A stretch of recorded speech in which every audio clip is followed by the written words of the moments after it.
Hello and happy Sunday. Welcome to another edition of Sincerely Yours. I am your host, Nadine Bone, the actress, and I have a special edition today of Sincerely Yours because I am with Tierra Lorraine Washington. This is a family affair, y'all. This is a family affair, and I wanted to bring her on the show because I wanted her to talk about her life, basically, the things that you're enduring, the things that you've been through. Talk about the new stuff, the old stuff. We're going to try to cram this into 15 minutes and just give y'all some nuggets, especially being here in Atlanta. Living in Atlanta, we know that Atlanta, I heard somebody say that Atlanta was like the land of Oz. Like, you come here and you ask the wizard for stuff and maybe you might get it. So let's find out if she's going to get it on this edition for nothing. of Sincerely Yours. I'm Nadine Bone, the actress. So welcome, Tierra Lorraine Washington, but you go by Tierra Lorraine. Yes. Talk about you. Welcome to the show, first of all. Welcome to the show. Thank you. And tell us a little bit about your background. Yep. So I'm from Pittsburgh, Pennsylvania. Yay! Now, everybody knows that today is the first day of the NFL Football League games, and either you're watching it or you're not watching it. We're diehard Pittsburgh Steelers fans. Can't even watch the game down here. I'm sick of it. I'm born and raised, you know what I'm saying? But we know that Kaepernick and all of what he stands for, what that stands for, it's not dissing veterans, it's not dissing the flag, it's not dissing anything that's patriotic about America, but it's about social injustices, and that's why we take a knee. So let's give a moment of silence. But the music's on though. It's okay. It's okay. You get it. So, tell us a little bit about yourself. Yes, I'm from Pittsburgh, and I lived there for about 14 years. Came down to Georgia with you, my mama. And the mama. Yeah. Who the mama? Who's the mama? For this show. But so came down here, and when I got down here, I got into basketball. Started playing basketball for Gainesville High School, and Where's that located? Gainesville, Georgia. Gainesville, Georgia. Gainesville, Georgia. That's way up north. Yeah, northeast Georgia. And I played basketball, ran track, and I played volleyball as well. But Which one did you like the most? Basketball. Basketball. Mm-hmm. I love volleyball too, don't get me wrong. But I only played volleyball 1 year. My senior year, I wish I'd have played all 4 years, but I only played 1 year.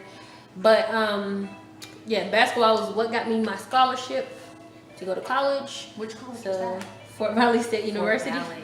Okay, everybody know that's Yeah. an HBCU university here in Georgia. Fort Valley, Georgia. Fort Valley, Georgia. Yeah. How was that experience? Oh, it was a great experience. I had a great time.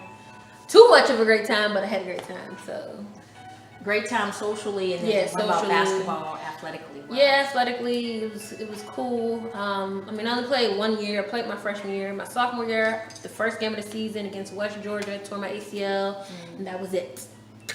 Wow, and tearing ACL, that's like such a common injury for athletes. Talk a little bit about. Sounds like that's the Is that the baby. little Yeah. your little baby, Princey, little Princey book? Make it up. Talk about that injury, because was that something that just stopped your career, or what? Well, no, it wasn't something that stopped Perceive it. Because with the ACL injury, you can come back stronger Okay. than how you were before you What got was hurt. your regimen? So, I just would go to the trainer, and she had me doing all these different types of things to strengthen my muscles and the ligaments and everything. But I was able to rehab back to 100%. Nice. So I was able to do that, but I was kind of timid to get back out there on the court. And we're going to talk about that. First, we're going to go to a commercial break. Gotta get my baby. And then we'll be back. Sincerely yours, Tierra Lorraine Washington. Welcome. We do have a little baby boy, Sir Princeton Michael. I'm going to say it how I'm going to say it. Washington. Welcome to the show. Welcome to the show. So you got your Steeler gear on. You a Steelers fan? Was you born in Pittsburgh? Say no.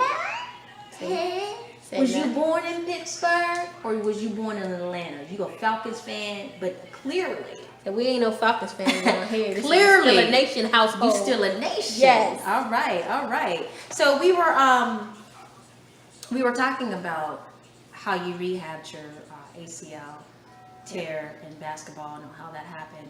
Yep. And how did you go through that whole transition? Yeah, I mean, like I said, I rehabbed back to 100%.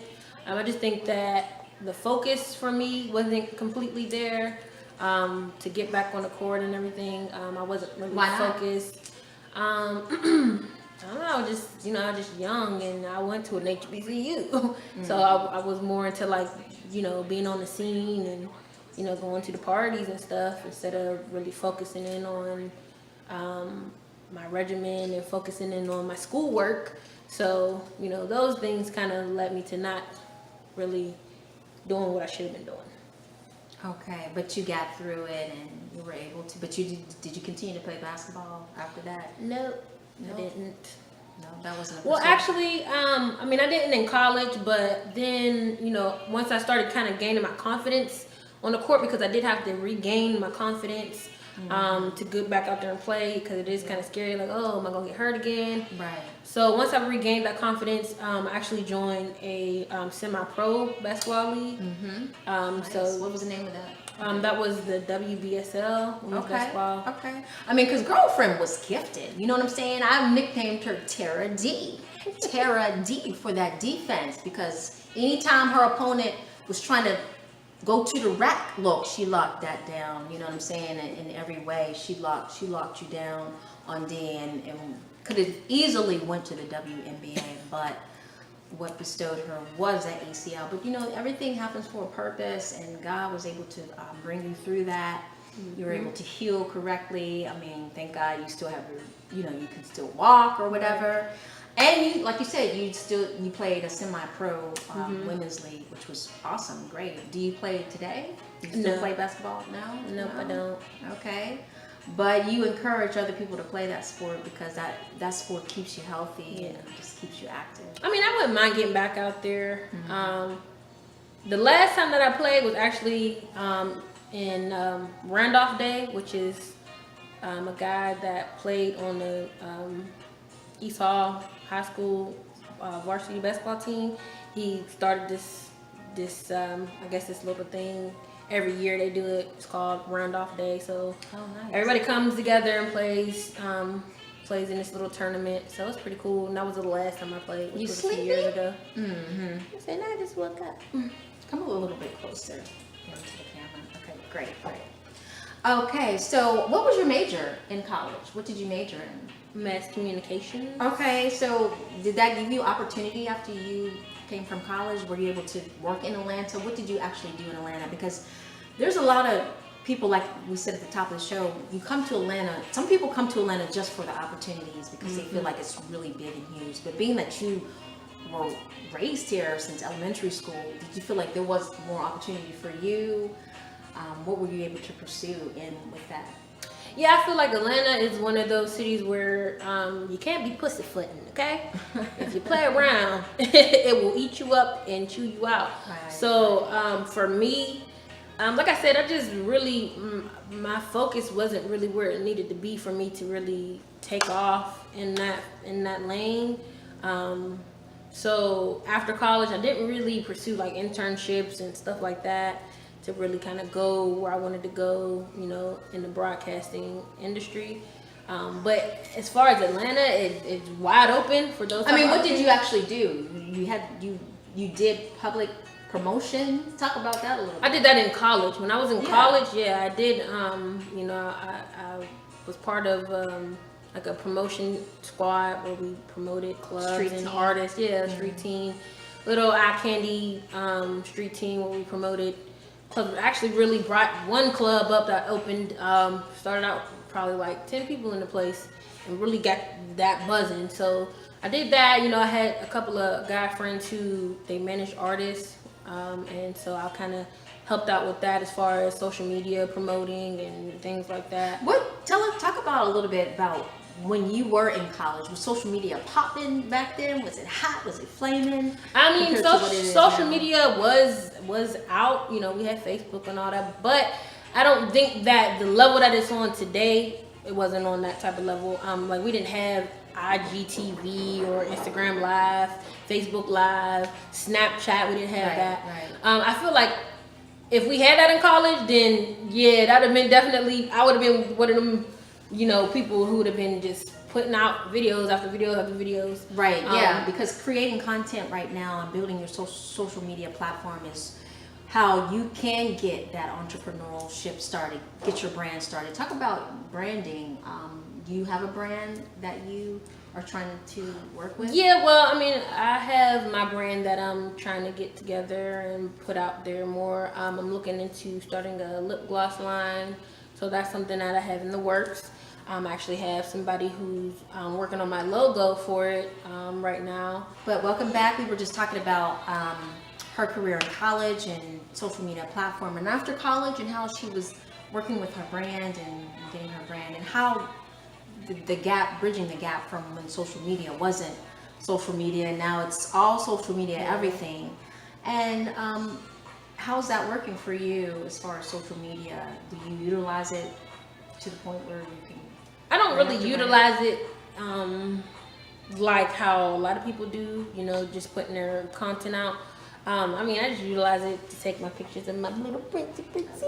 Yeah, but of course, you know, once I, you know, start getting my my lip gloss line out there, definitely will be utilizing it for that, because social media is a big platform for people with small businesses. So that's something that I will be utilizing a lot. I just feel like, you know, with social media, get your content out there, stay in people's face, because this generation, we got a short attention span. So if you're not constantly putting out content, we'll forget about you. Definitely a good recommendation. So tell us, what do you do now? What is your profession? And little guy, you just looking at that. So what I do now, I mean, I've been in customer service for a long time. I work from home. I do. First, can you say kudos, because a lot of people don't work from home, and the fact that you are working from home, that is mogul move. That's a mogul move. A lot of people don't get to work from home, and if you do, you're either in sales or, you know, you're at a high level position. Not saying that your position is not high level, but you're a new mom. Yeah. You know, that was a decision that because the fact that I am a new mother, I was like, I do not want to go back to work 8 hours a day, and I don't get to see my little bookie. So, you know, I was like, no, I gotta work from home. I got to. So. How old are you? I'm 30. 30. And how old is little Princeton? 4 months. 4 months. Wow, that's so interesting, because I want to talk a little bit about her growing up and being a single person in Atlanta, because I hear this all the time from single women, like, man, it's hard to get a maid out here. It's hard to get, you know, slim pickings. Slim pickings. People are not faithful. You're not Listen, faithful. it's hard to date in Atlanta. Right. You better go to Michigan or somewhere. Michigan. Find your man. I don't know. Arkansas. Something. Arkansas. I don't know. Trust me, there ain't nothing in Arkansas, honey. It's hard in Atlanta. But you were like very adamant about being single. You were very true. Single at heart, I want to say. There's a verse that talks about being single at heart and putting God first, and God will bring your mate to you. You were that woman, you know, you were that woman who set the standard high, knew who you wanted, knew very careful. I'm still that woman. I do set the standard high. Very careful and discerning of who you had in your circle, and being intimate with, as far as commitment, as far as conversation, socially, you know, mentally, whatever that is. You were always like that. But then Princeton. Let's talk about that. Listen, how did you get like there? How did you get from there to there? What? I'm not gonna say what happened, but just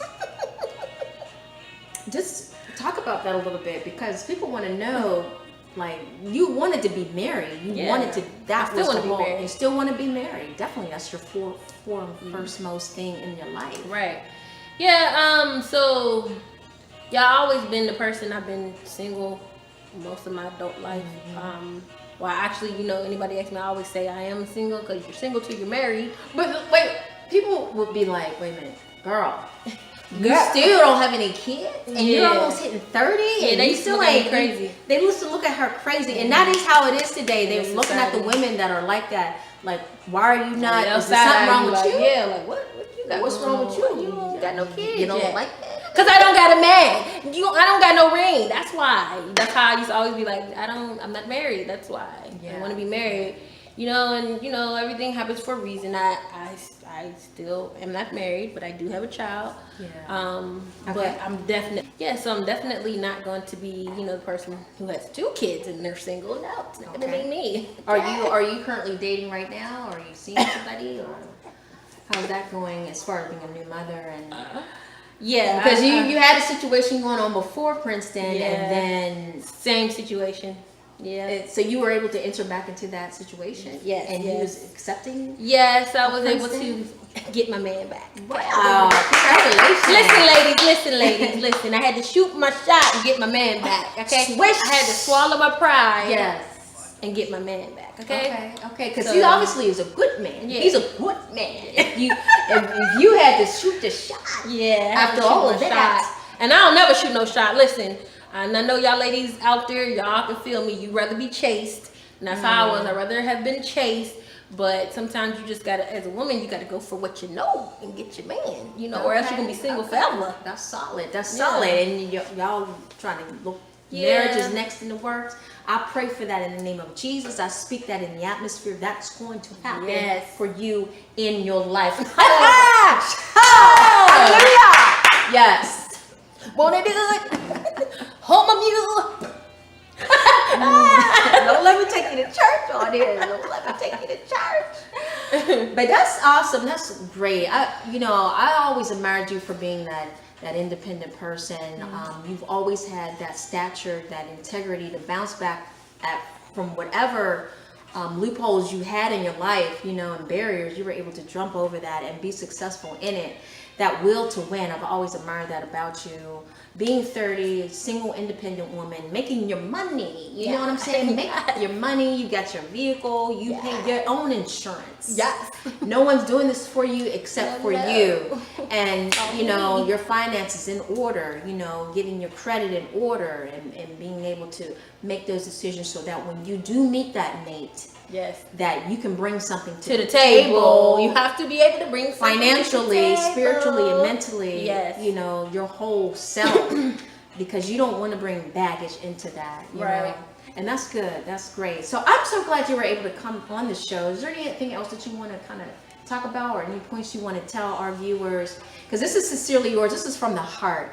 If we can encourage one person, if I can encourage one person looking at this, I've done my job. Thank God.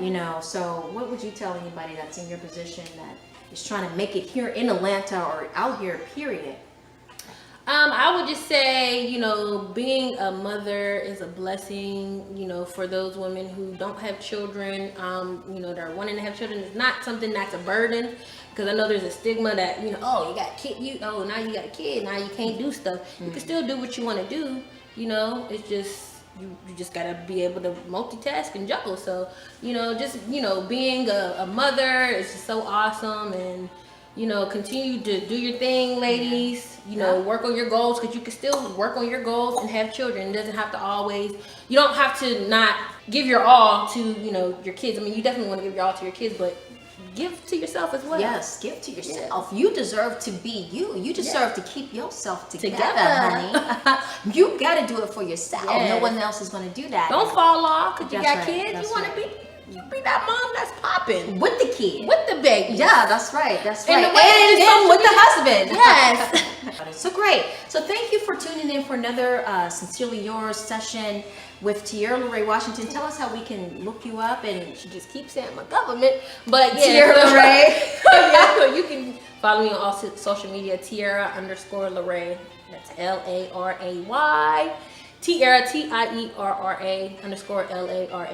And as always, make sure you like, share, comment, repost, Sharing is caring. Nadine Bone, the actress, sincerely yours. Catch us on my IGTV, and we are out. Bye. God bless. Peace. Until next time.